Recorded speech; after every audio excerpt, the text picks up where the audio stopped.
That's the schedule on Saturday. Let's get a report now from Rina Villamor. Yes, this fourth set will all boil down to mental toughness and consistency for the Lady Falcons, just as they have talked among themselves that what they needed to do is to regain control of this game. Kanina nga si Coach hindi na nagsalita dito sa last time out. It's more of a sign that he's actually trusting that the girls can actually solve their problem. What the girls have talked about, they have to play it very slowly but very surely, to talk more inside the court, create more noise, be more patient on this set. Meanwhile, for the Lady Stacks, Coach Clint only reminded them to play more aggressive on the Lady Falcons so they can at least stretch it to a fifth set. Back to you guys. Thank you very much, Rina Villamor. In the meantime, as Rina was talking, Gretchen Sultanes managed to score. Benting trying to return the compliment, and this is now a 9-7 fourth set. Kung ngayon lang ho kayong nagbukas ng inyong TV o sumama dito sa stream, ay first two sets kinontrol ng Adamson. Nakuha ng San Sebastian ang third. Ito na si Corpus. Sumali na sa party si Jonah Corpus. Nakisali na. Kailangan naman talaga ng San Sebastian. Well, Adamson, 6 attack points so far. San Sebastian having 5. Itong si Angelo Binting part. Yung mga nanonood doon ng volleyball, especially the young ones, yung blocking, totoo na pagpatangkat ka, may advantage ka. Pero like si Angela Benting, already 4 blocks in this game. Soriano will dump it over.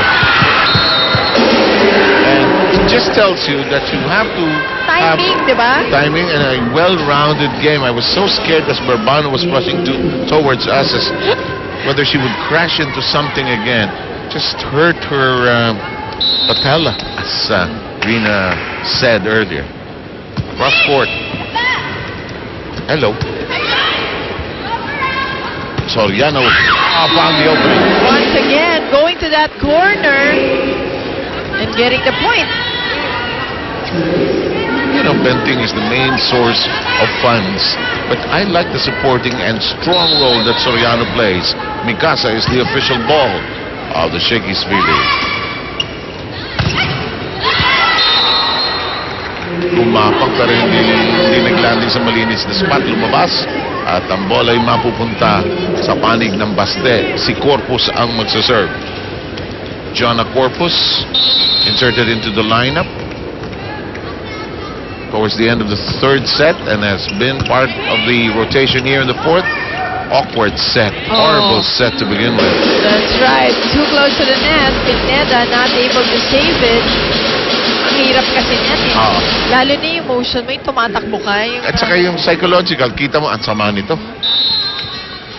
Wala, hindi magbabago ito. Kailangan paluan or adjustin. Jonah Corpus and her serve. Makatuno. Oh, Soriano just rose above the block. Well, Soriano, 12 attack points so far and 2 block points. You know it's summer when Pao Soriano has a tan. Hindi ba forever tan? Ganda ng color. But you know she's been playing a lot of beach volleyball. Angela Benting as well. Huli si Bourbano, pero buhay pa ang bola!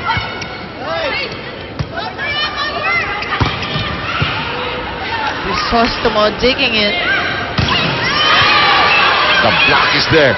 The Paat Guevara Law Office unable to jam that though.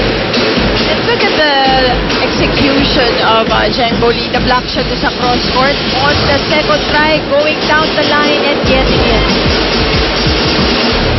But yung blocking kasi nandun pa rin sa cross court eh. Naka-ready pa rin sa cross court. So Jeng Boli adjusted so quickly. Went down the line. And nobody was there. Off the block and playable. Slapped over by Sultanes, who hated it. But Sultanes, Benting, Makatuno, fingertip attempt. Suarez rejected. They need a clean set here. Ding. And an overreaching violation. Or against Sultanes, actually.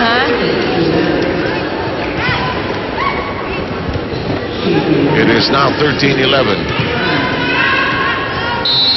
Jeng Boli, 23 big points already. with 7 receptions. Yan nga yung sinabi natin, na si Jeng Goli through the years, talagang na-develop niya yung depensa niya. Dati target yan eh. You don't see her scoring that or getting that many points in terms of her contributions defensively.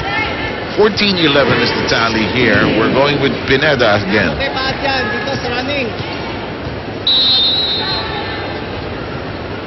I think she should open her own brand of hair clips.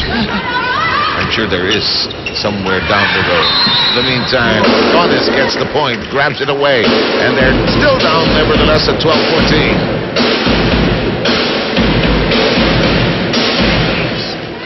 Shakey's for fun, family, and pizza. It's got to be Shakey's. Oh, nice sharp serve. Verbano. Ang ganda naman nun. Bumagsak yung bola right after crossing the net. Parang nag-top spin eh. No. Sumalok pababa eh. Long. This time, wala yung, hindi bumaba yung bola. Yes, hindi tama yung pihit, yung spin ng bola.